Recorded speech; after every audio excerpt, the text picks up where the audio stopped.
Now, is that for the chat room now? I'm a bit Mark, rusty. we're live now. We're live now, right? Yep. Right. Hello, welcome to Come to Watch Paranormal Talk Radio. Well, I guess tonight from the United States is Bobby J. Gallo, and he's a paranormal investigator and author. Bobby, aren't you? How are you? So I'm going to mute that. I just heard the sound of my voice back on me. It's quite great. Thank you. Wonderful. Glad to have on the show. What's going on here? I just muted. What's going on here? I've just muted it. So what's going on? Oh hell! Who's interrupting our show? Is that it? Got it. Yeah, you got it. So Kieran, it's on YouTube. It's come on.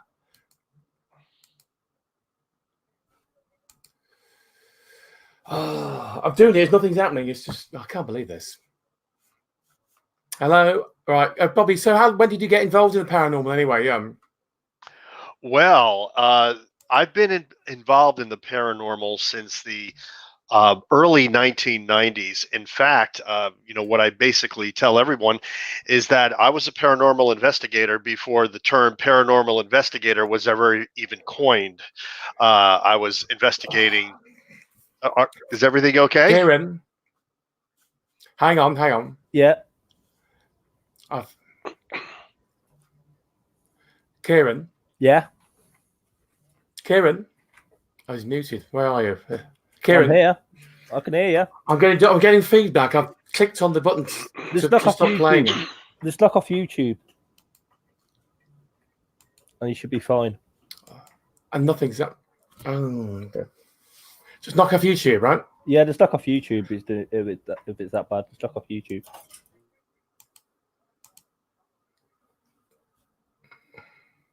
Okay. I think we've got something sorted out at last. Can anybody hear me? I can hear you just fine. Right, so we have a few problems there. Oh, goodness gracious me. I just knocked off YouTube. What is going on?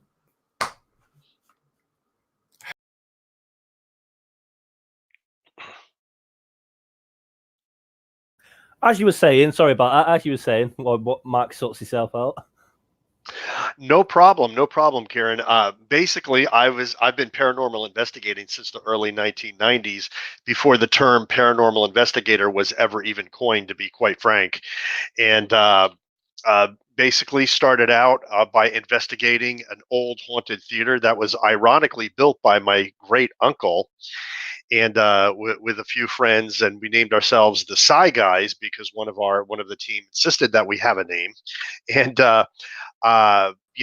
so that was actually a very early investigation that I did, and we actually caught it all on video, but back then it was videotape, and is actually our very first episode of Gallo Family Ghost Hunters. Oh. Yeah, Mark. Mark is on mute. Mark, you got to unmute yourself, my friend.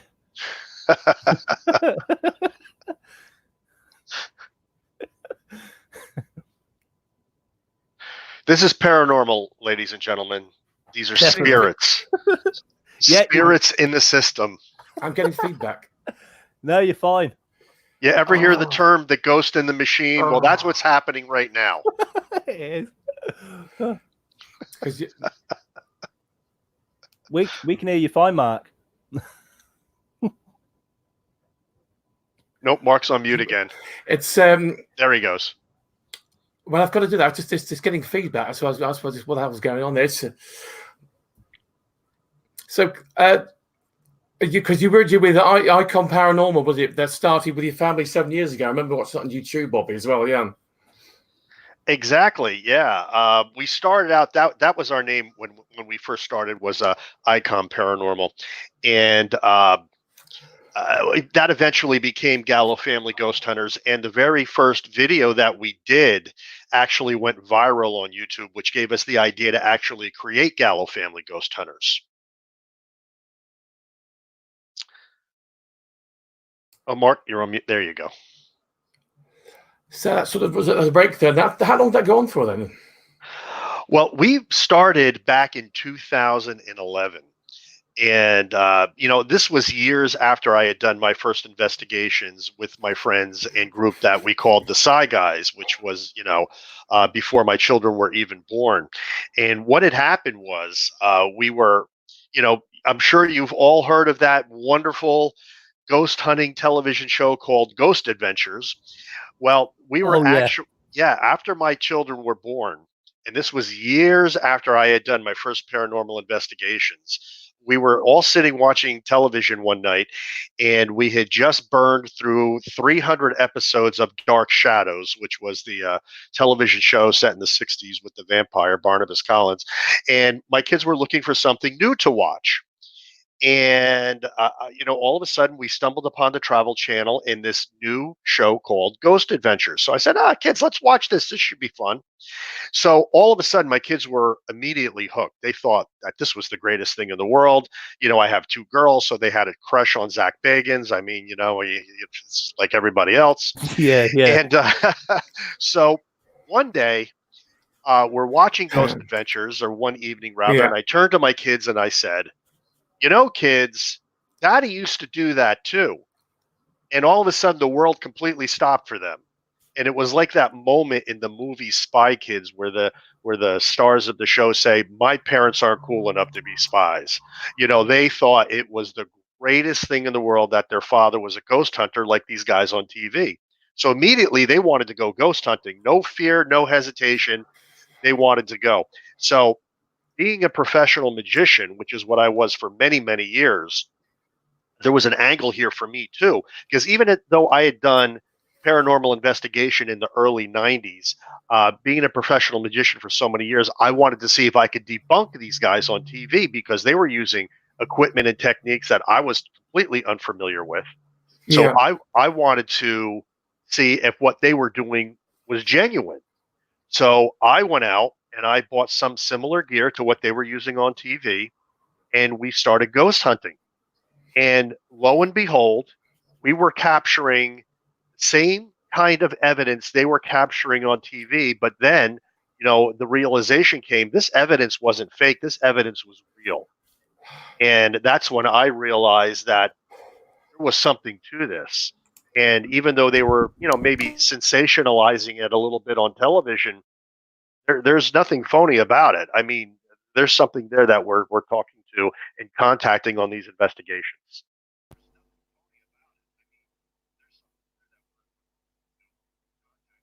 Oh, I think Kieran's on mute now. Yeah. No, I'm fine. I can hear you. I do recall you did an investigation, like I said, 19. Yes, in the 1990s, exactly. Yeah, I remember that 91. You investigated a haunted theater, I believe. That is correct. Yes, it was a haunted theater built by my great uncle, believe it or not. So I actually had family ties to this investigation. So we had heard, and this theater was very famous in the States back in the day. A lot of old vaudeville entertainers used to play there. But it fell into disrepair, and it was owned by a moving and storage company at the time. And at that time, there was poltergeist activity being reported there. The owner was actually getting objects thrown at him, things as large as bread toasters. I mean, this was serious stuff. So they had brought in some a medium and some paranormal investigators from somewhere else, and they had confirmed that the place was actually haunted. So I got wind of this, and I said, "Wow, I have to see this for myself." So some friends and I got together, and we called ourselves the Psy Guys, and we went in and we started to investigate this theater, and we got some activity. We actually did have a golf ball thrown at us, so we experienced some of that poltergeist activity. So I did that. I got that under my belt, but I became a professional magician, and that kind of got sidelined until this paranormal craze all of a sudden took the world by storm. And I said, I was doing this before those guys. I said, that's right. Yeah. So let me throw my hat in the ring here and see what happens. Years before Zach Bagans and yes, and Mr. Jason Hawes and Taps, of course. Yeah, exactly. Yeah, I'm sure Zach was a small child when I was doing that. It's a wee So, wee slip of a lad. yeah, yes, indeed. So yeah, so so once the kids and I were investigating, um, we did one, and our first investigation was a little mediocre. The second investigation was actually a little bit frightening. We actually got kicked out of an old cemetery by an angry ghost, and we got that all on videotape.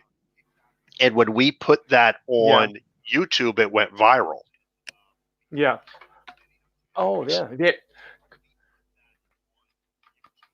Do you ever use protection when you're going out doing this type of stuff? Some kind of protection to Yes, yes, we do. In fact, now you know there's a lot of different types of investigators. There's strictly scientific investigators, and I term myself a ghost hunter and not a paranormal investigator because I take a little bit more of the intuitive approach. But I'm also Roman Catholic. That's my background. So I use some of those Catholic modes of protection, like a medal of Saint Benedict, and that's actually has been used for hundreds and hundreds of years. It's actually nicknamed the devil chasing medal, and it's been used for hundreds of years. It actually has an exorcism engraved on it. So yeah, that's what we use for protection. But I also have some very strict rules when we go out on an investigation. And the first one is, do not take anything home. Nothing. Don't take a rock from a cemetery. Don't take anything because things can carry spiritual attachments to them and they could follow you home. And the second thing is like don't ghost hunt at home because you know my philosophy is ghosts are everywhere anyway, and you don't want to stir up energy in the place where you sleep. And I believe that can happen if you are using your newest paranormal gear at home and trying to contact a ghost. You're going to call them there. In fact, speaking of protection, I actually do have a copy of Family Spirits right here, which is our new book. And right in here, I do have a picture of the medal of Saint Benedict, which is what we use for protection. There it is.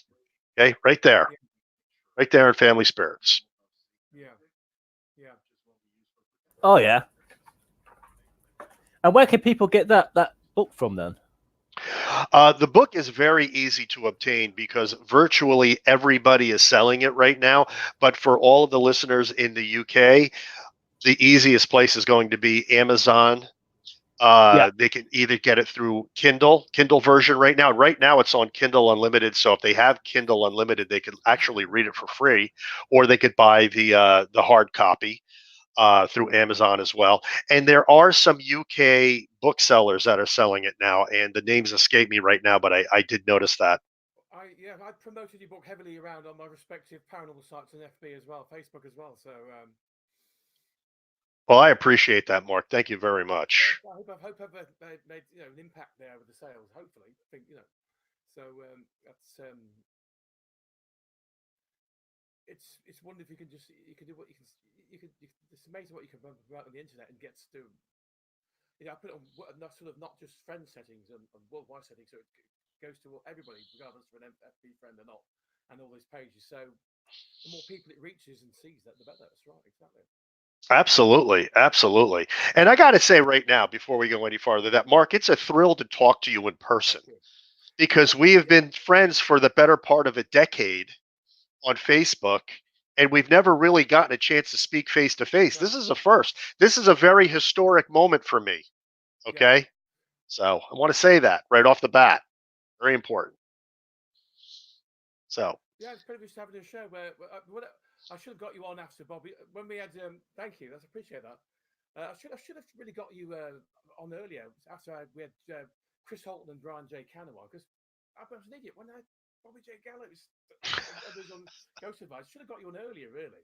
I was thinking of other people. Honestly, it's staring me in the face. You should have been on earlier. I should have got you on because I thought well, I'm, you're going to be a great guest. You are. You're doing great. well, here's the thing. I mean, now there's a valid reason. There always has been a reason, I guess, because of the web series.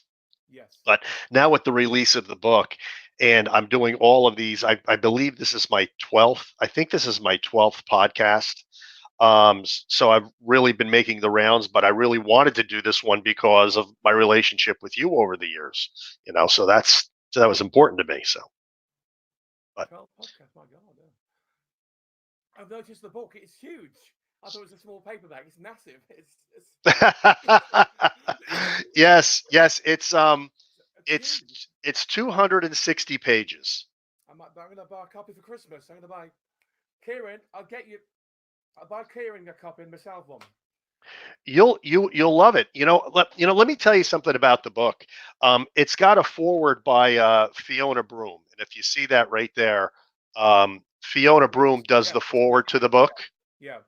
Fiona is very well respected. She's written about a dozen books herself, and she has Hollow Hill, which is a book that's actually very popular in a website that's popular in the UK. Yeah. And I was a big fan of hers because when we developed our ghost hunting style, we didn't really have anything to go by. The only thing we actually used was her one book, which was called, and I'm looking at it right now, Ghost Hunting in Haunted Cemeteries. And that was a wonderful book that she wrote. So a lot of our techniques we learned from her.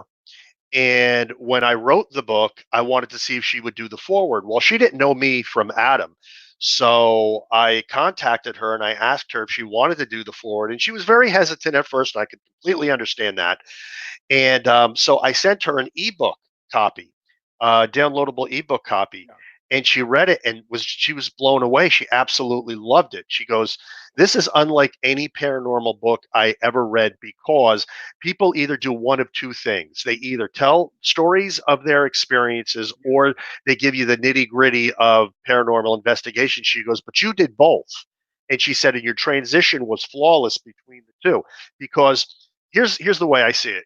When people watch our web series, or they're even watching Ghost Adventures or Ghost Hunters or any of these shows, the average layperson has absolutely no idea what these people are talking about or what they're even doing when they're gathering evidence. Because let's face it, as ghost hunters, we have our own equipment, our own lingo, and our own way of interpreting the evidence that we're gathering through these things. So I said, if I just tell them our experiences and I said, well, I got this with the Ghost Meter Pro or this happened with the EMF detector, the average layperson is going to have absolutely no idea what we're talking about. So what I did is the very first half of the book is everything I know about the paranormal, the lingo, the equipment, how skeptics view it. Pretty much, I try to cover everything. And then the second half of the book is a walkthrough of every single episode up to this point. So it feels like they're actually investigating with us when they're reading this. And that's what Fiona really liked. She goes, man, because she goes, I got the chills reading some of this. So yeah, she really enjoyed it. To give a blessing, a forward on that from this renowned woman as well. Yeah. Yeah. And if you read the foreword, I mean, the foreword is just amazing. Actually, there's one line in the foreword that was really my favorite line. And she said, "This is ghost hunting as it really is." And that was so important to me because it is. This is ghost. See, there's a lot of sensation out there. And if people watch some of these movies, especially, oh, it's so sensational. And all these things happen, and things are jumping out here and there. I wanted to show this is how ghost hunting really is. And they do a good job on the ghost hunting shows, but I guess it just reinforces that. So, what time period does this book cover? Over what period? What time period? That's an excellent question, actually, because it covers from when we first started in 2011 till when we stopped doing it about 3 years ago. Now, we just did a comeback episode, and that's not included in the book. But from 2011 up until about 3 years ago, which I guess would be 2016, I think that's about right. Oh. So it's that whole. That's good. That's a good about time period. So, but I've got to order a copy for myself and Kieran. And order a copy for myself. I get as a present for Kieran. I'm going to buy him one. So. I think That's great. Well, about £10 in the UK. So Well, I'll put the link in the description on our YouTube anyway. So if anyone wants to check out this, look down, click down below, and the link's there to go on Amazon. It's wonderful. It's got a nice glossy cover as well. It's wonderful. It looks really good. Yes, it does. It does. It's I couldn't be happier with the way the book came out. Yeah. That's beautiful. It's not hardback. It's a softback. It's very big. Yeah. Yes. It's the size of a hardback, but it is. Yeah. It's wonderful. Yep. Yeah, it's a beautiful book. Even April Abercrombie, our mutual friend. I know April. Yeah. Yeah, April loved it. Now April writes the afterword in the book. I don't know if you knew that. Yeah. So, yeah, she has one page in the book that she wrote because I wanted. See, I love April. April's the best. She's probably one of the nicest people I've ever known. But nice person, yeah. But April and I don't see eye to eye on a lot of things. April has a very skeptical outlook on a lot of this, but I wanted that perspective. But she's an open skeptic, not a close-minded one, isn't she? That is correct. She is an open skeptic. But I wanted an opposing viewpoint, and I wanted a skeptic's viewpoint at the end of the book because I didn't want it. I wanted some kind of balance because Fiona and we see eye to eye on just about everything. April and I do not, which is exactly why I wanted April's input in the book. That's good. That's healthy balance. That's good. Not preach to converted. Have somebody from different angles. That's exactly. That's a good way of doing it, Bob. That's commendable. That really is. Yeah. So, any paranormal investigations in the pipeline, my friend? I'm sorry, paranormal investigations where? In the pipeline, anything planned? Yes. In fact, if they go to our website right now, which is ghosthunter.ws, which is the Vimeo channel. Yeah. Thanks. We just did an investigation called Tranquility. All right. And it was really, I think, one for the books. First investigation we've done in years, and what happened was absolutely amazing. First of all, we used a PSB7 ghost box for the very first time, and the responses we were getting were just incredible. At one point, we had the sweep rate going very, very high on the ghost box, so fast going through the channels that any full sentences would have been impossible to have just been a radio broadcast. Yeah.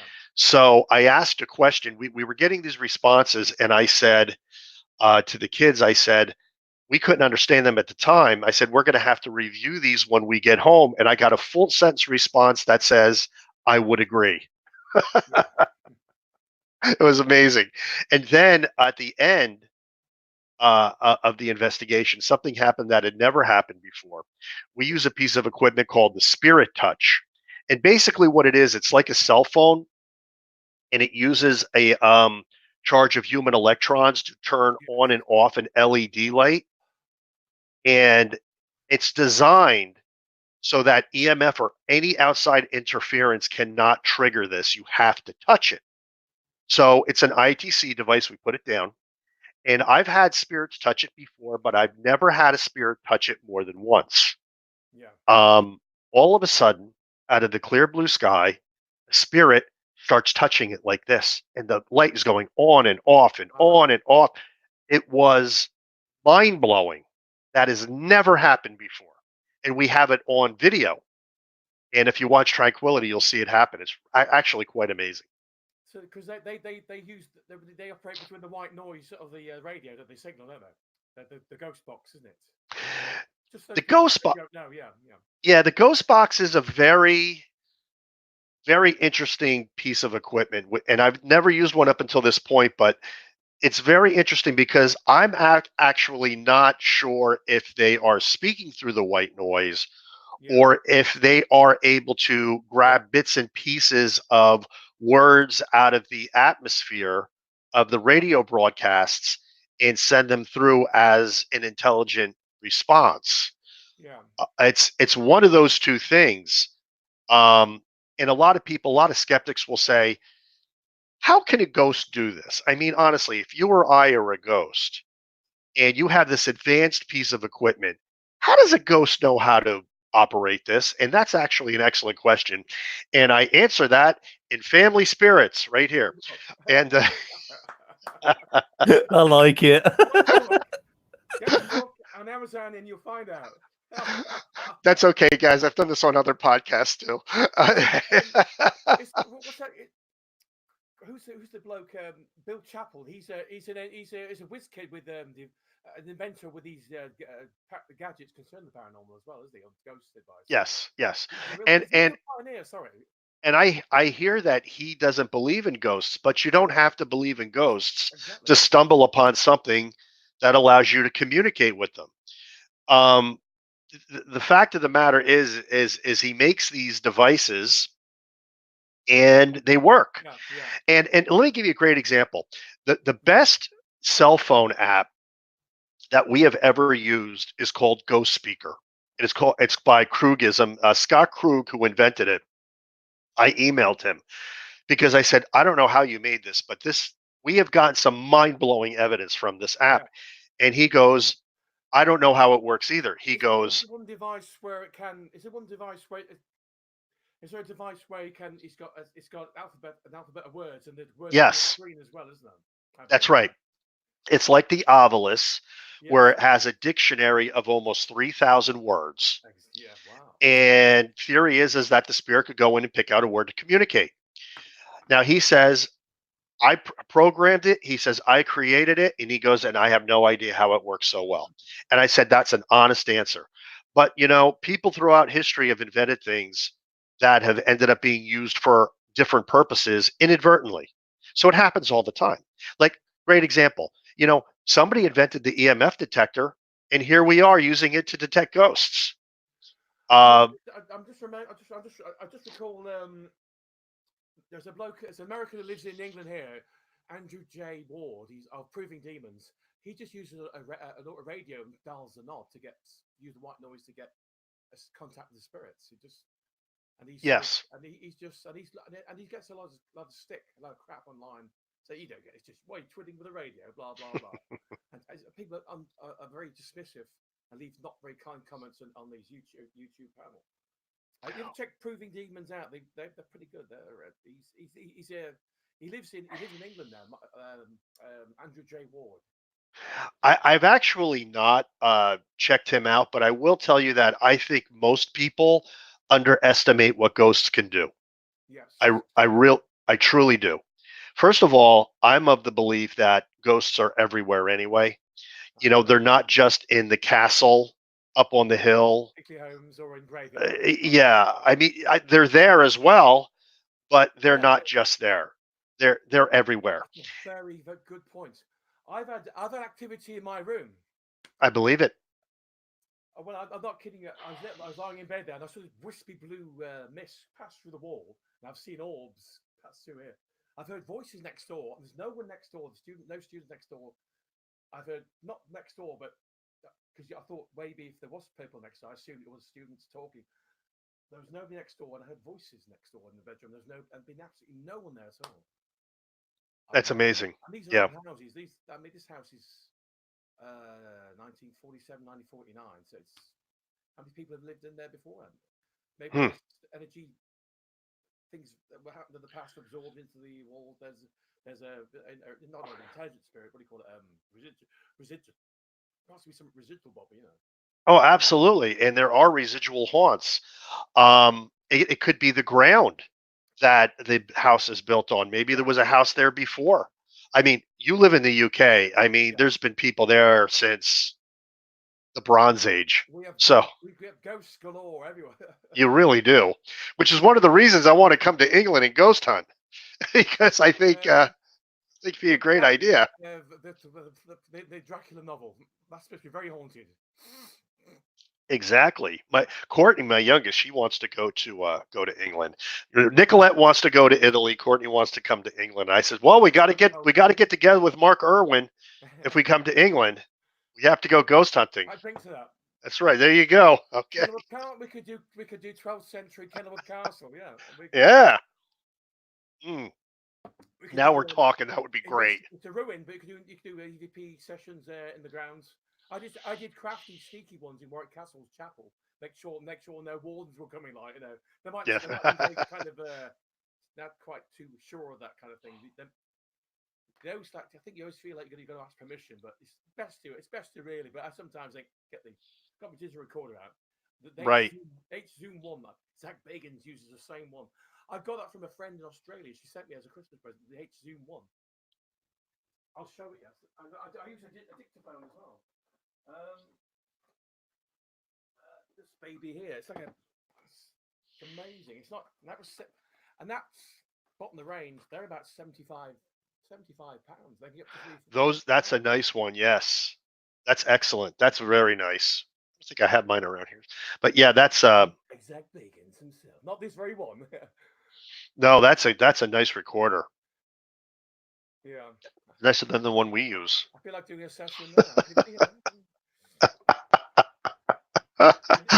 never know. You never know. And I'll tell you what, EVP seems to be the one type of evidence that the skeptics don't knock as much as they knock everything else. Yes. It really does seem that way. And I mean, some of my best evidence is EVP too. I mean, they fascinate me, these voices, because there could be necessarily of people not necessarily dead either. There could be just something's happened. Mm-hmm. I mean, the people said they've seen ghosts of their former selves when they were younger. These spirits not necessarily may not necessarily of people who are actually dead either. There's that other aspect to look at it as well. That's another way to look at it as well. So. That's true. That's true. That's true. Somebody mentioned that's a good point. I never thought of it like that. That's true. We got our best EVP out of a cemetery, and that was a very early investigation. And to this day, we've never gotten anything better. Renee, my wife, and I were doing. We were testing out a piece of equipment, and we were getting nothing on it. And as we were leaving, we're tripping over old tombstones and whatnot. Because it was very, very old, and the night was falling. It was dusk, which is when we get most of our best evidence. And all of a sudden, you could hear us. I didn't know I had my recorder on at the time. It was on by mistake, and I got home and I realized it, and I downloaded the file and I listened to it. I said, "Oh, I might as well listen to it." And all of a sudden, I hear us tripping on everything, laughing as we're leaving the cemetery. And all of a sudden, out of the clear blue sky, another voice comes into the picture saying, "Come back. Don't leave now." As clear as you and I are talking. Good God. Yeah, it was amazing. And it's on an episode called "We Were Not Alone." Intelligent, not a residual as well, of course, yeah. Wow. Yeah, it was intelligent. Yeah, it's an episode entitled "We Were Not Alone," and that's on the Vimeo channel. I'm still waiting for my first EVP. No, I've got one yet. I'm getting it there. I'm going to get one soon. Oh, wait. It could take. Look, they're very rare, aren't they? So they can, yeah. Auditory voice. Is it auditory voice AVP? We hear with your ears. Yes. It's AVP. It's AVP, isn't it? Auditory voice. Yeah, I believe it's AVP. I have it here in Family Spirits, by the way. That's. I shall check your book soon, my dear boy. It is definitely. I have it in here. I promise you that I'm going to buy that. I'm buying that for Christmas, so I'm going to get it on Amazon soon. So. I would check out How House Paranormal. She's got good activity in her house. She's from the northeast, that lady. We're in Midland as well. When you get the chance, check out her YouTube channel. You see, I will. Her house. You'd be amazed at the amount of evidence what she's caught in her house and activity. And you call your house Hell's House? Yeah. Wow. She has it 20. She leaves the cameras running in different rooms, doesn't she? Yeah. That's awesome. That's great. Yeah. Cameras running in rooms over certain times of the day. That's nice. How many hours? 10 hours, Karen, something like that. This lady. So it's a live stream. So anything you see might be. You can tell her on leave a remark, comment saying something spotty, blah blah blah, whatever. So you got these dolls and all these creepy. What's that say there, Haley? Ooh, wicked. But live streaming now is a good thing. Now that's been the revelation. Is really seeing investigations as they happen, and you can spot something there that's probably missed out, and you can leave a comment in the chat room, and they say, "Oh, so and so, there was a miss in this or an all there or whatever." Or I heard a voice and things like that. Yeah. I like this. I like how their comments go across the screen like that. I think that's pretty cool. That's great. I mean, they can ask you anything they want. That's right, and that's a wonderful thing. It's a great. Yeah, it's brilliant. StreamYard, you could do that on StreamYard. Interact. The more the people contribute, the better the show. I say that. I always say that. That's a great idea. That. Oh, fantastic. We hope to be doing more of these shows because we've not been active as late, so we're kind of risky. And Kieran's got a new app, and he's having teething problems at the moment. This is only the second time we've used it. We had who was that guest we had in June? Kieran, Steve Hummel of I can't remember the group now. So was he from West Virginia or something like that? He was quite a good guest, decent guest as well. Yeah, I can't think of his name off by heart. Yeah. But we've not been consistent. We should have been getting more guests on. Probably guests a week. That's what we should be doing. Got to keep the interest up. People lose interest if you're not on a regular basis and being consistent. We haven't, unfortunately. The things cropped up and we haven't been as more consistent. We're going to remedy that. So keep the momentum going, so to speak. And that can happen because that happened with our web series too. I mean, we were a force of nature for a little while. And I'll tell you another thing too. It's funny you should mention that too, because when we started our web series, there was not a lot of people doing paranormal web series. Yeah. There was maybe a hand, you could count them on one hand when we started doing it. Now they're everywhere. Now if you go to YouTube, you'll see hundreds of paranormal web series, but we were really one of the first doing that. So yeah. But when you stop, you lose that fan base, you lose that momentum. Because our first episodes, we were getting tens of thousands of views. Exactly. You've got to keep it going. That's right. Yeah. Now it's hard. I'll say. I mean, we promote our new Vimeo channel, and it's tough getting people to watch the episodes. Whereas back then, it was effortless. But there's just so many now. But we have a passion for what we do, and we believe in what we do, and we are who we are, and I think we've done a lot of groundbreaking things. I think to this day, I don't think the kids realize the impact of what they were a part of back then. I really don't think they do. Yeah. I'll tell you what. Well, I was always into the paranormal. I thought, what's out there on Facebook, on YouTube? There must be, the whole world is open up to me. The TAPS, GAC, Ghost Device, Your Good Self. I come from that was 7 years ago. It's just, I just couldn't believe how many groups and how things have changed since then as well. The technology-wise, it's unbelievable. It's incredible, it really is. It's really eye-opening. And every group has their own style, yes. And every group thinks they're right. It's hell. Yeah, I agree. I agree with Hell House that it's hell. I'm right and you're wrong. Yeah. Oh, I mean, and that's the thing.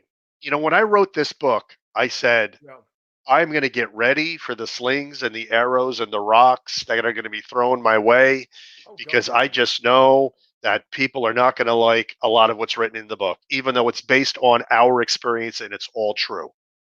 And that's, let's look at the subject of orbs.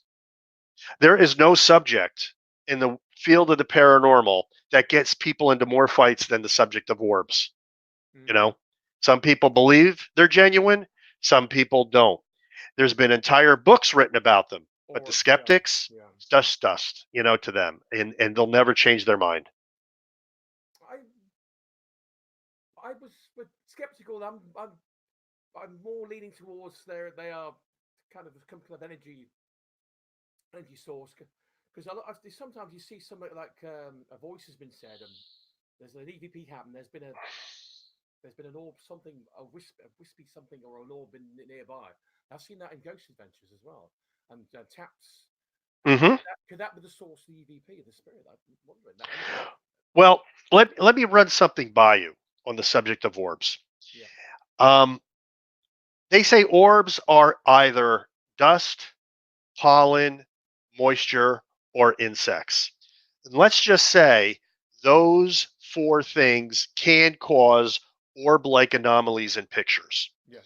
Have you ever stopped to notice that they all look the same? Dust, it looks exactly like a pollen orb, and a pollen orb looks like a moisture orb, and a moisture orb looks like an insect orb. Well, if all of those things can make an orb look exactly the same way, then maybe a spirit can too. Maybe we could just throw a ghost into that mix.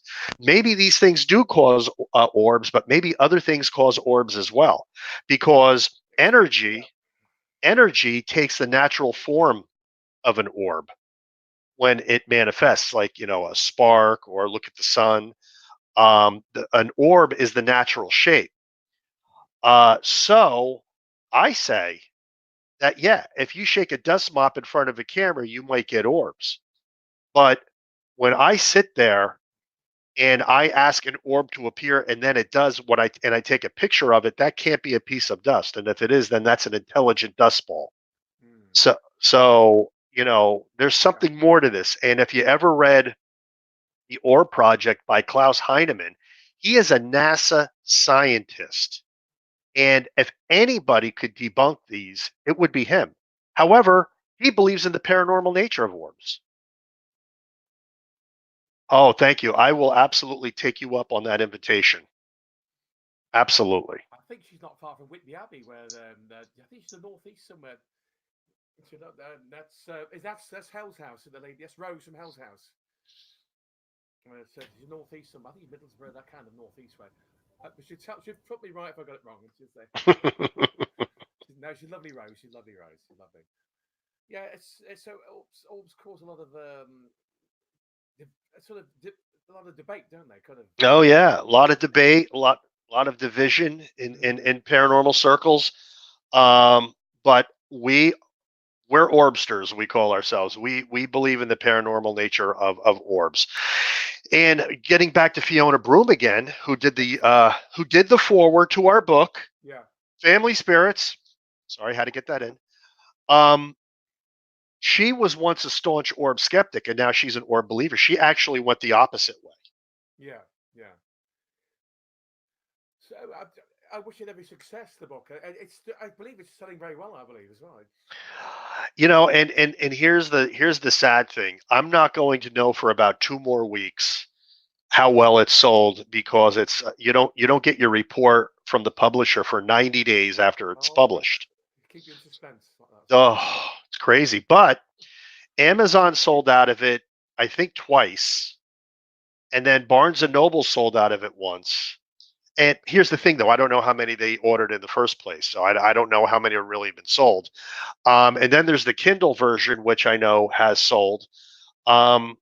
It's really a mystery. I do know people are buying it, because people coming out of the woodwork writing me and saying, I love your book, and yes, orbs are real. Thank you. That's it. We're going to Hell's House. Well, there's 2 people here who are going to buy it, so. You'll love it. If you think orbs are real, you're going to love this book, because I spend almost a whole chapter on orbs, which drove April Abercrombie nuts. Because when I saw the foot of my bed, it wasn't actually an orb. I did see an orb in the room, but I saw that when I saw that wispy kind of blue, light blue mist. Can't remember if it was a shape, if it was a orb or not. That's called ectoplasm. Yeah, but I wasn't scared. I sat up. What the hell is that? I wasn't scared. No. Look. There's nothing to be afraid of. There's more to fear from the living than the dead. I say that all the time. Indeed. There's nothing to be afraid of. But Courtney, my youngest, she sees orbs all the time. Yeah, I just wish I caught it on camera or something like that. Caught it. Oh. Yep. She's seen orbs that we've taken pictures of. Yeah. And you're not going to tell me that's dust. Yeah. Exactly.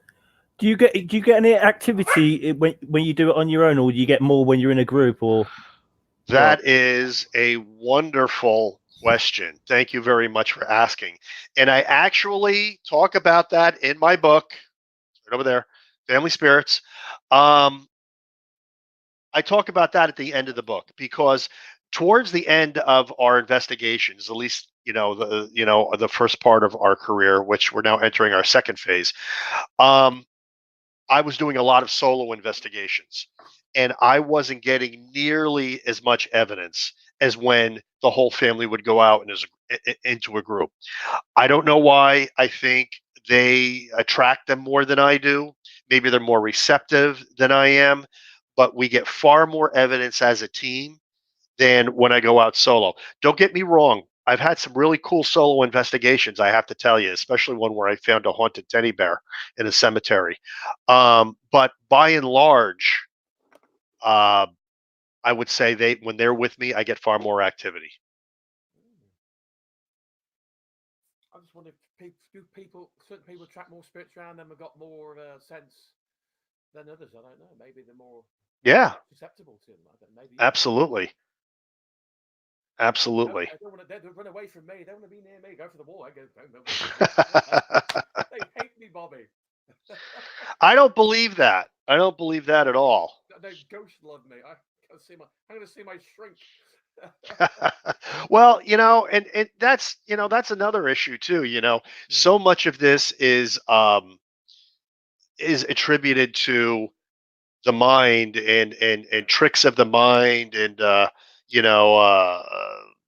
looking at figures in clouds and things like that. But the reality is this: that doesn't account for the video evidence, the EVPs, and the intelligent communications we get on ITC devices.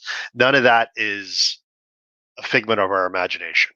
When we record evidence like that, that is compelling. Now, if we get that in addition to anecdotal evidence like personal experience, so much the better. But the reality is that this isn't all caused by black mold that is giving us hallucinations, or high EMF fields that are also giving us hallucinations. No. Things amazing what they can emanate and cause. Right. Well, first of all, we don't even know how the mind works. I mean, scientists don't even know how. The brain, exactly. They don't know. They don't know. They know that there's electrical neurons firing in there, but they don't know what consciousness is. They probably know a fraction what he's capable of as well. It's amazing, yeah. Right.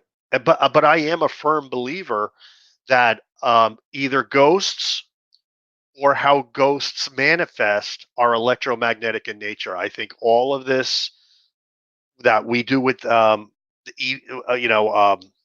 detectors and ITC devices that run off electromagnetic energy, absolutely basis and fact for that, because I've experienced it again and again and again. Also, that is the only explanation why we get so much battery drain on investigations, when we'll go with fully charged batteries on our camcorders, and then then all of a sudden everything goes dead.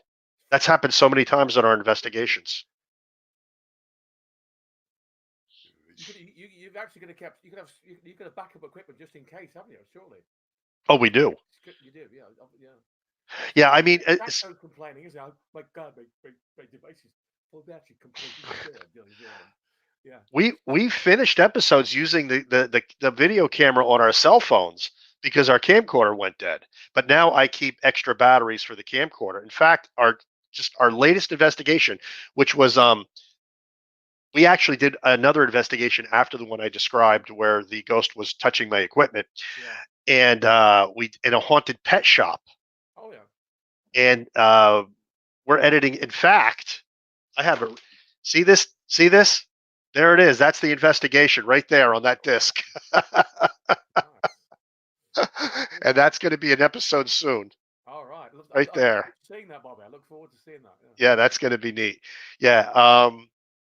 We got some great ghost voices that were freaking people out, because it was the first time we invited the public to go on a ghost hunt with us. So we had a huge crowd of people.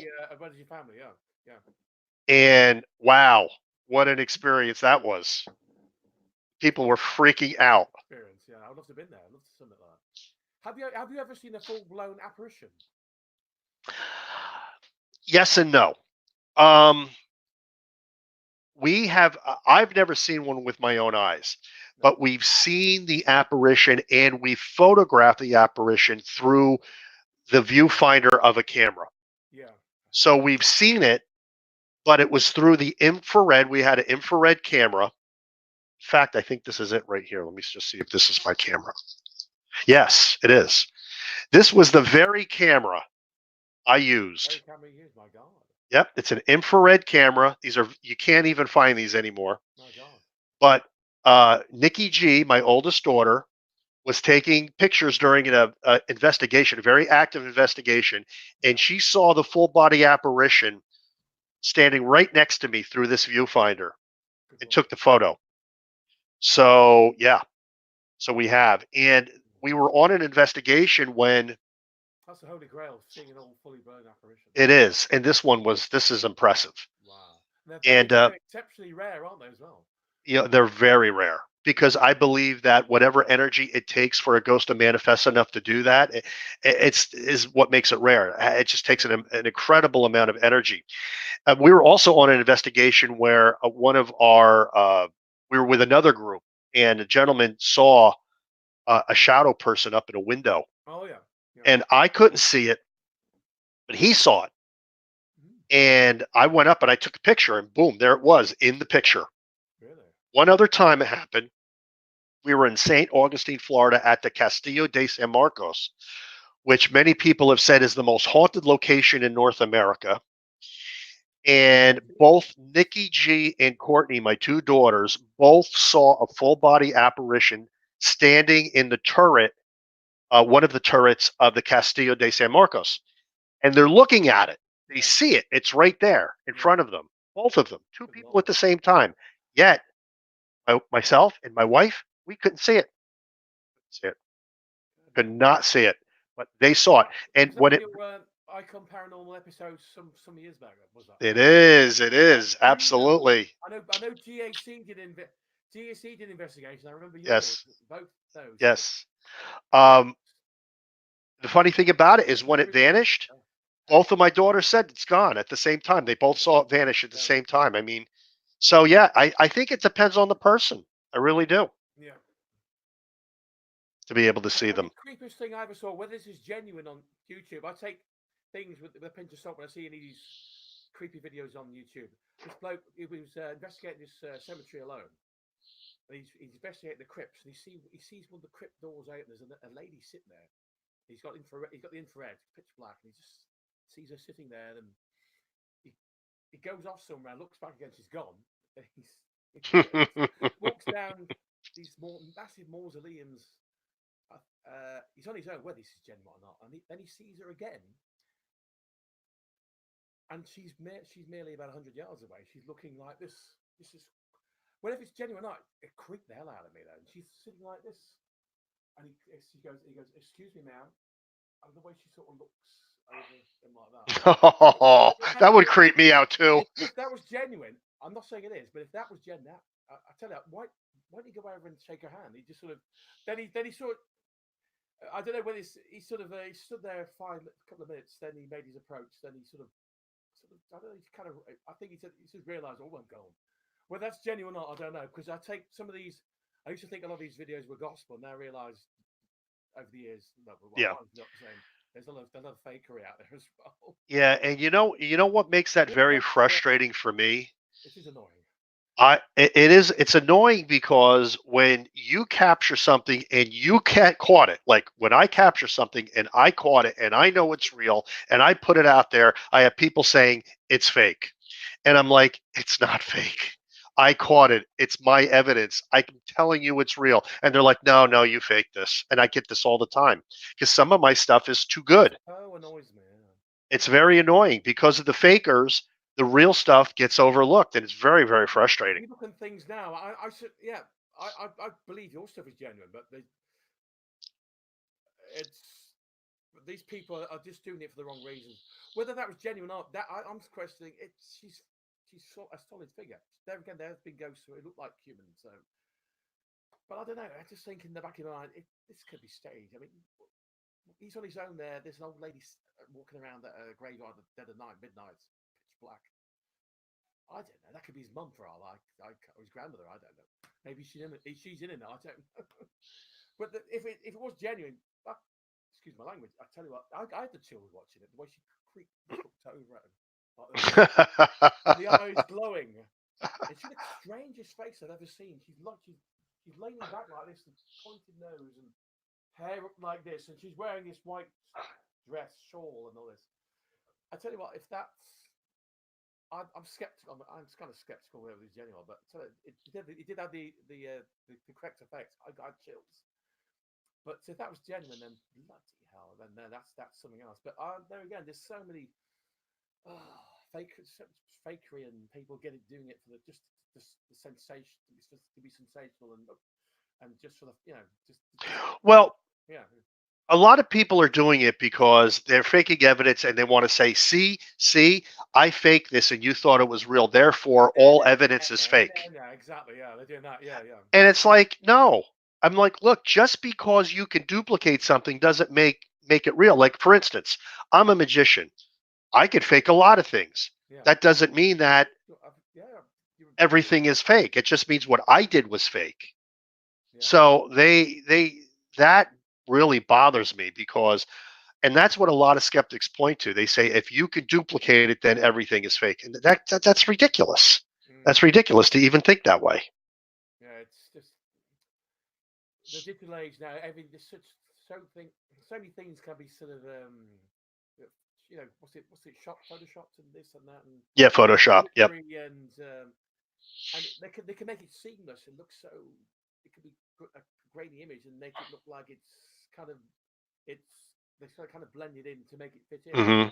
Some are badly done. You can tell it's marvelous. Right. Some are so cleverly do it, and it's why go all that bloody length? Why put your talents to better use? It's been done so much now that it's very hard to present valid evidence. Yeah. All you can do is say, look, I don't know about anybody else, but all of my evidence is in this book right here, and everything in this book, all 260 pages, is 100% real. It's all genuine. There's nothing fake. In fact, I go to great lengths to tell people that in the book, and I say there's only one thing in the book that I ever falsified, and one piece of evidence that I ever falsified, and that was to protect my kids from freaking them out too much, because we were going through a cemetery, and we got an EVP, and I said, "Oh, the EVP says come here," but what it really said was "come here, Courtney, my youngest daughter." It was very, very clear. It was a ghost calling her by name, and I said, I can't release it like that because it's going to scare them too much. So I said, it says, come here. That's what I said on the episode. But in the book, I said, that's not what it said. This is what it really said. Now, if you go to the episode and you listen. Why you did it. You explained the reason why you did it in the book. Right. That's commendable. A lot of people, you weren't trying to really go out and deceive. You're doing it for a good reason to protect your daughter. Right. But that's the only time I've ever done it. That's Commendable. That's understandable. I totally see where you're coming from there, and that's commendable of it to do that. And where can people check out the videos? What platform so people can go to it and check out all your videos? Well, if they go to the Vimeo channel, they could just look up Gallo Family Ghost Hunters on Vimeo, or if they want to do it through the computer, they go to ghosthunter.ws. Ghosthunter.ws. Thank you. Yep, it's all on Vimeo, everything. And we just re-edited. It took 6 months, by the way, because there's 60 episodes. We re-edited and remastered every episode in 1080 HD. So now these episodes look like you're watching a TV show. So they're beautiful.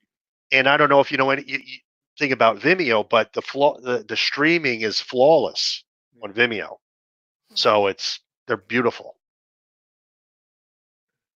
It's not like so it'd be high quality picture. Yeah. Oh, that's good. That is. That's brilliant. Absolutely, yeah. Yeah, we'll do that. I bet, like you say, that took you hours. Somebody was doing that then. It was 6 months worth of work to do that, to remaster all of those episodes, but it was worth it because they look outstanding right now. They really look great. Can you buy them on DVD? Eventually, would you think it's not a bad idea. Yeah. Okay, folks, you heard it here first from Mark. We're going to put it out on DVD. It was his idea. Which means Yeah, there you go, Mark. I'll buy it. It's a good idea. I don't mind paying £5 or something like that. I mean, it's a good idea. It's not a bad idea. I'd buy them. I think this stuff's great. I think you're... But I mean, right now they could watch them for free, you know. So you got many feathers to your. You got many feathers to your hat. You're more than just paranormal investigator. You do kind of. Yes, I've done everything. In fact, yes, I get called a fake, and I'm not in half the time. Look, who just popped up there? That was Hell's House again. I understand what you're saying because people call me a fraud, and I hate that word. But people call me a fraud all the time. All the time. Skeptics, not people in the paranormal. They understand. But skeptics call me a fraud all the time. And what are you going to do? I mean, I'm telling you what's real. I mean, you want to not believe it, that's up to you. But whatever, you know, my evidence is genuine. You just can't win them over. Are they set their mindset? You know, that's what it is. Yeah. That's what it is. And, you know, also, and I do talk about this in the book. I talk about a lot of things in the book. It's 260 pages. But a lot of people suffer from something called phasmophobia. And that is the fear of ghosts. And some people are so afraid of ghosts that no matter what evidence you present to them, they don't want to believe it. So they're not going to believe it. And that's very common among skeptics, but they will never admit that. Yeah. But yeah. So phasmophobia is a big reason a lot of people will fight you on your evidence. And I've actually had a skeptic, knockdown, drag out skeptic. It was right here on YouTube where they said, they finally fessed up to me, and I give him credit for this. He said, I don't want to believe. He goes, I'm terrified at the thought of being a disembodied spirit after I die. And that's, yeah, I just leave my stuff running. Yeah, well, that's good. That's good. And I actually have a few episodes on my channel where it's a straight uncut investigation. I think it's boring as hell. But the reason I put it out there is because I want people to see the whole scope of things.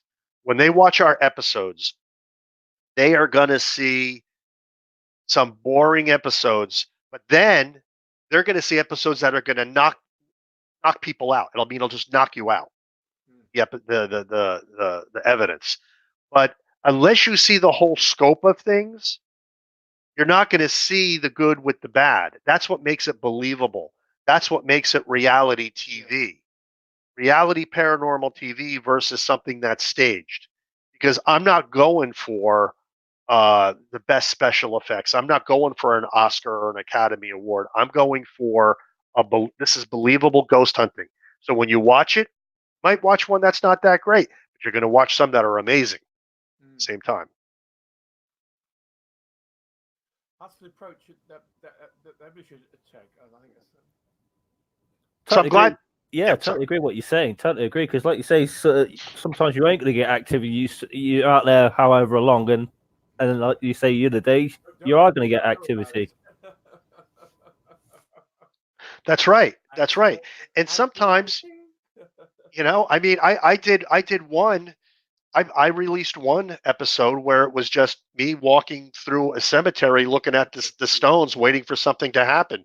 But that's ghost hunting. You know, sometimes that's all you're going to get. And then there were other ones, like we have one episode called The Hidden Grave of Thomas Sprott, which just from the second that episode starts, there's nonstop activity. A lot of people say, if you could recommend just one episode to watch tonight, I'm going to go to your channel. I'm going to watch one. Which one should I watch? That's the one to watch. The Hidden Grave of Thomas Sprott, because it opens up with me literally approaching the gate to this little tiny cemetery that was privately owned that I got permission to investigate, might I add.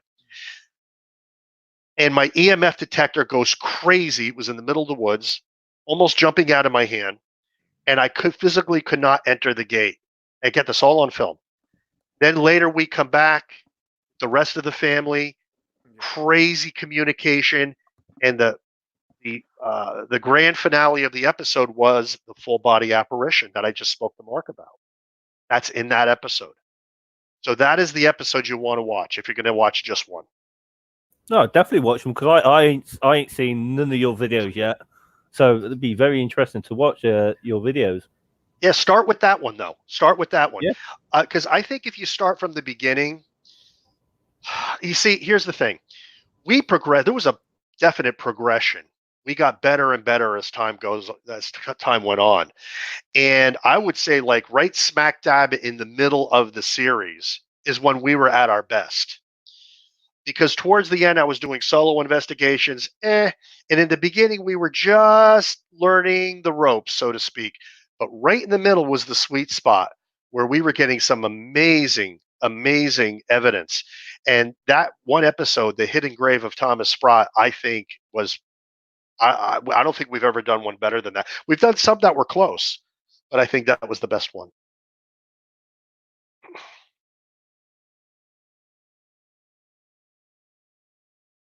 Oh, Mark, you're on mute. He's still on mute. Mark, you're on mute. Mark? There you go. Okay. I don't remember touching that. There's a ghost in the room. I'm telling you, your studio's haunted. I must have no. What I did was I did that, and I somehow I must have touched them. Do you know where the little hand was? It was on there, and I touched the mouse. Just tipped it. Well, you were saying something while you were muted. I lost my thread now. Hang on, God, that's completely true. Do carry on. Sorry, We're gonna have a new episode, and it's gonna be called "The Haunted Flat of Mark Irwin." That's what we're gonna call. Awesome. There you go, Mark. Hey, you give me an idea. That damn it, I'm gonna go for it, guys. I'm gonna do an EVP session tomorrow, and I'll let you know how I get on. Okay. That'd be very interesting. Yeah. Definitely be interesting. Do it, and be specific when you're doing the EVP session. Say something like, are there any spirits here from before this house was built? Be specific. Really try to like they're really there, and you're asking them a specific question. See what happens. I'll do a live stream. Can I just do that? Ask questions on our YouTube channel there, but Kieran. Oh, Kieran's on mute. Yeah, no, so I'm still listening. Yeah, you could do that if you want to do. It's up to you which way you want to do it. No, I keep myself on mute sometimes because my dogs don't make any background noise. Naughty boy.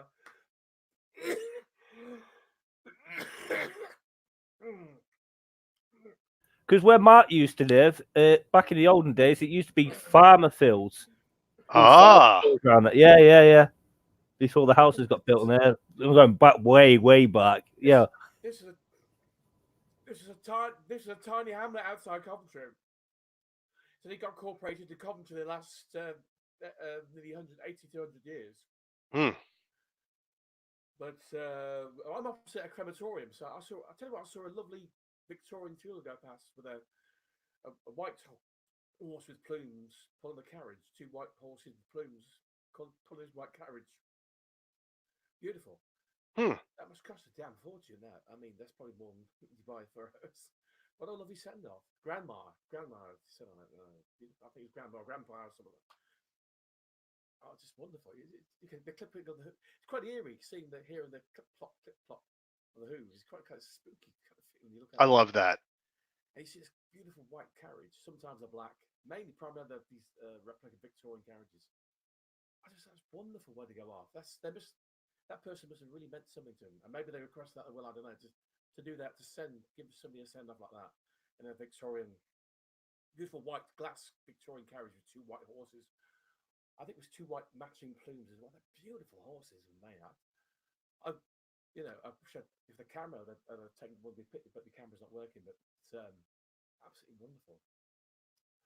But they're quite frequent now. I mean, like I said, I'm only opposite a graveyard. I'm just it's literally less than 5. Look, 3 minutes, 5 minutes. I'm there at the gates.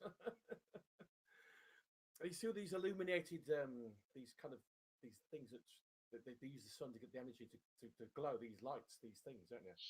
And they're all, and you see all these lights glowing at night. It's kind of eerie, really. It's kind of a spectacle. It's a very recent graveyard. It's only 1943, so it's pretty recent. So it's Okay. So it's not a really old, like London Road precedes by 100 years, 1840s, and that was built by Thomas Paxton, and that's a very old graveyard, but it's still in use. But that's some of those graves go back 170, 180 years. But the thing is, the point I'm making is, you don't necessarily have to go to a graveyard to get ghosts, to get EVPs as well, do they? The ghosts don't necessarily stop around there. They probably go back to places where they've frequented and loved when they were living. I don't know. They do say that, don't they? Is that true? I don't know. Well, there's a couple theories on that, and that's actually an excellent point. Yeah, I think ghosts can go to places where they loved, but I also believe that a lot of ghosts do haunt their earthly remains. I think there's an attachment to their earthly remains, and the reason I say that is because if you look at some of the old Protestant religions, their belief was that you sleep in the grave until Judgment Day, when Jesus comes again. And that's why your old Protestant graveyards always face the east, because the Bible says he's going to come from the east. And so that when they pop up, they're going to be facing him. That's the belief. So if ghosts are real, they'll be there, the resurrection, they can be there to greet Jesus, what you're saying, is it? Exactly.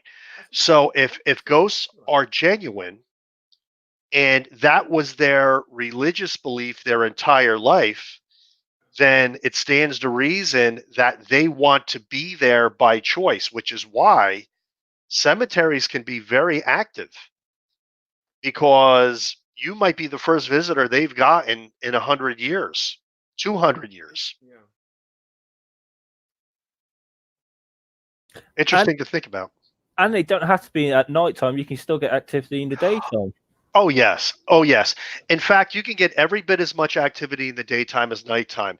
The only reason that people might want to investigate at night is because it's easier to catch photographic anomaly at night. It's easier to get orbs, ectoplasm. We got our full body apparition at night. It's just easier to get that visual evidence at night. I'm with you. Yeah. And there's less people around, less noise pollution as well. Yeah. Right, but you're not going to get any more Well, look, we have found one little thing, in that we get most of our activity not at night and not at day, but at dusk. And we've talked to other paranormal researchers who actually have the same experience, that dusk, just as the sun is setting, actually just as it's over the horizon, while the sky is still kind of like that has that amber glow, that is the time when we get the most activity. I don't know why. It just seems to be the case. And they also suggest not having big teams as well. The investigation that can compromise. If too bigger teams can compromise EVPs as well with noise as well. They reckon it's a team of 3 or 4. No, what do you say? 3 at the 4 at the most? What do you say? At night investigating, Bobby. Yeah, you're absolutely right. In fact, when we produce our next episode and we had all of these people in this haunted pet shop, I was continually telling everybody to stop talking. You almost impossible to get EVP, which is why I like equipment like the Ghost Speaker, which is an ITC device, or which is almost like an Ovilus. Those are great for situations where you have a lot of people, because your evidence is not dependent upon everybody being quiet. Also, it's very, very hard. A lot of these old cemeteries are near roadways. You got cars going up and down, and that's just a kiss of death. That's right. Yeah. So I see some of these on YouTube. When they go in separate directions, there's about three teams of three, and they're on one's on one floor, one's the other, and you can hear them in the background. They've got to distinguish sometimes is it EVP or is it somebody another team talking on another floor somewhere, and it kind of echoes. And I think there's too many people. There's about right. Team of nine, three groups of three, and 9 people in all going off in different directions, and they're kind of an echo chamber. This building, I can hear. How can you tell if you're going to get an AVP or anything like that at all? There's too many people. I thought this particularly. Their intentions were probably good, but I think there's way too many people on that particular. I can't remember this. I can't remember the team now. I think somewhere in Texas, something like that. And that's the problem I have with a lot of these companies that have they hold these ghost hunting events, and they're charging people a lot of money to go into an old abandoned building, and there's 50 people there. I'm like, that's not a ghost hunt. I'm sorry, that's just a tourist trap. Funny, Bobby, isn't it? Really is, man. Yeah, it really is. But yeah, I'll tell you what. I saw one where these ladies, the evidence they got in this canteen, in this prison. I don't. Was it where John Dillinger or was it? I think it was Alcatraz. I can't remember if John Dillinger or Al Capone was. And they were in this canteen. They were getting AVPs. They were getting. Oh, you're hearing them like somebody was there. There's 2 of them. Is anybody here? And you hear this disembodied scream. I just jumped out my freaking seat. right. These girls, we're gone. Oh my God! What happened to that canteen? Was somebody stabbed with a fork or killed? I don't know. That's crazy. So frightening. You're hearing and they saw it. They captured a shadow figure as well in one of the windows. And right. Like this. And this figure just goes, and she went over there. There was nothing there, unless they edited it some way. And that seemed come across pretty genuine. This prison, there was prison door that the prison doors opening by themselves and hearing voices. I think there was a massacre of black prisoners there by the gang. They were like, it's like a chicken shoot because these guys were confined and locked in, and they overwhelmed the guards. These white supremacists shot all these colored guys. I don't know what prison it was. And then they visited this part of the prison. I can't remember which prison it was now. It was somewhere in the United States, and they were seeing prison doors open before their very eyes. They were hearing voices, and they were going down there. There's nobody there. Right. You're hearing it with your ears. They weren't sort of saying until they captured them later on. They did obviously cut them on the devices, but they were hearing them. Oh, that was so creepy, that place. They were waiting for the other team to come. We're going. They were so relieved when the other guys come. For Christ's sake, you're here. And as we were going out, the prison door opened in front of them again. Jim just walked into it. I'll send you the video.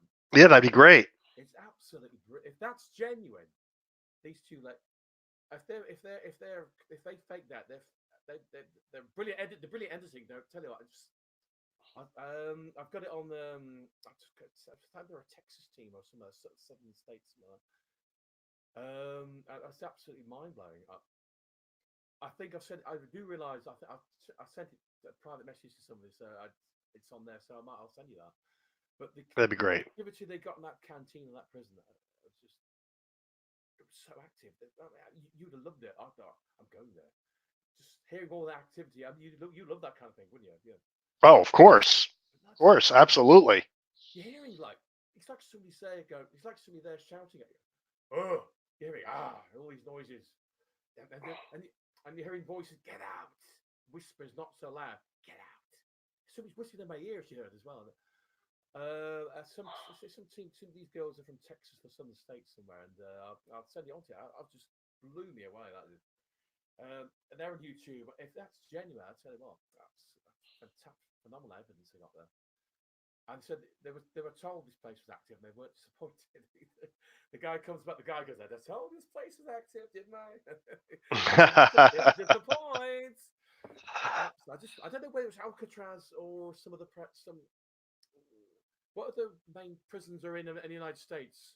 Disused prisons. I don't know that. Well, the older ones, Alcatraz, as you mentioned. John was held in one prison. John Sing Sing was another. Yeah. Yeah, there's. You know what? I'm drawing a blank myself. Yeah. To be honest. In the video, they explain which prison. There's quite a few. I mean, Alcatraz has not been in use since 1963, is it? 60s, isn't it? Some of the thing was when these prisons were the cages, the bars were so, and where they used to walk because of different levels these prisons were on, weren't they? And the prison guards could walk past, and they could easily grab these prisoners, grab the keys, or and take the keys and get open the cells because where they were, the balcony was so narrow with the prison, they could shank these prison guards or get the keys and gain access and take over the prison. It's just unbelievable because they had nets, didn't they? Stop prison wardens, officers being pushed over the edge as well, didn't they? Oh Christ's sake! Not a nice place to be, I tell you that. Oh my God! That's for sure. But there's so much activity in these prisons; it's unbelievable. The activities, it's just incredible. These prisons, amazing. Yeah, well, I mean, the emotional energy that was expended in them. Yeah. And it was probably the most traumatic times of these people's lives to be locked up in those things. Apart from whatever crime they committed to get there. So yeah, I mean, murders as well. People getting stabbed and so that's going to leave an impression, of course, isn't it? Absolutely. So I got about 10 more minutes, guys. I'm looking at the clock here. Okay. Yeah, that's fine. It is. That's 9 here. We did great. It's a great show. It goes too fast. It goes so fast. Time goes by when you have fun, Bobby. I'm afraid. Yeah. Yes, it does. Yes, it does. I really thoroughly enjoyed your company tonight. You've been a tremendous guest, Bobby. You really have. I appreciate it. Have you back on our show anytime? I want to come back. So many more topics to talk about. We could talk all night into the early hours. We could. Trust me. I know I could. It's such a wide and varied topic, and it's not exact science either. The paranormal. It's what fascinates me. Intrigued people got so many different coming from different angles, pulling in each way, different ways, and well, it's what fascinates me.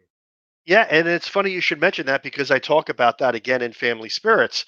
I talk about the difference between a paranormal investigator and a ghost hunter. They are two different things. A paranormal investigator tries to take a piece of evidence and debunk it. They will do everything they can to debunk it. And that's what I consider April. I think she's a paranormal investigator. There's nothing wrong with that.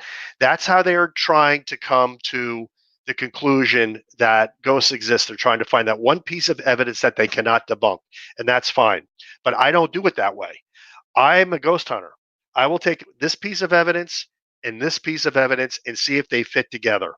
I got an EVP in the same spot where I got a cold patch, in the same spot where I got an orb. And I try to take all of these pieces and fit them together like a puzzle. And that's how I come up with my evidence. So the reason I do that is because it's my personal opinion that I believe genuine evidence is being thrown in the trash can every day just because there are people out there that can think of a plausible debunk. But a plausible debunk doesn't mean it wasn't genuine. It just means that it could have been this or it could have been that, but it doesn't mean that it was. Yeah. So, yeah, that's why there's these different opinions. And look, I get along with everybody. And, Lance Phillip, who was another mutual friend of ours, he's kind of like in the middle. He would like to think he's scientific paranormal investigator, but I know that Lance, he's a believer. You did an investigation with Lance some years back, I believe, Bobby, didn't you? I just did one recently. Oh, yes. In fact, Lance is on this investigation right here. Lance Phillip, I'm after you. Lance Phillip is on there. And Lance Phillip is, I believe it's chapter 9. And he's in the book. He's in the book Family Spirits. There's a lot with Lance Phillip in the book, actually. Yeah. He's a great friend of mine. Yeah, he did a previous one with you some years back, I believe, as well. Yep. Yeah. He's a wonderful friend of mine. He really is. Just I'm on the East Coast Ghost. I checked that site out with Nick Gensch as well. Yep. Rick Gensch, beg your pardon. As yep. Well as, yep, I know Rick. And that's their baby East Coast.